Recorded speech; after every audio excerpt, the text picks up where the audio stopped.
Hello friends! One of the things that I did want to point out with the MotoMod projector is that the MotoMod projector has a kickstand. So when you set this up, you can lay it flat so it's pointed straight at the wall, or if you wanted to point it higher up, you could pull the kickstand down a little bit and then present it at a little bit of an angle like that. And you can even set the kickstand all the way out and project onto the roof. So if you're lying in bed, you can point it straight up and then be watching a movie or your TikTok, YouTube, Instagram Reels, whatever you want up on the roof like that.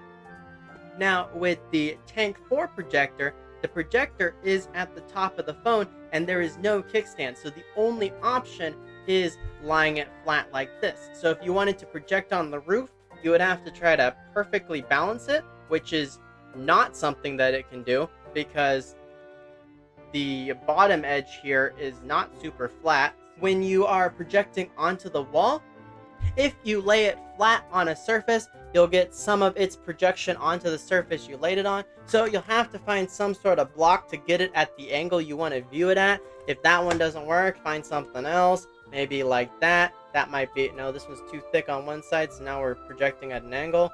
Maybe something like that to get the image that you want to see. But this one's also, you have too much image down here, so I need to find something in between this and my flash drive for thickness. Maybe this will work under there like that.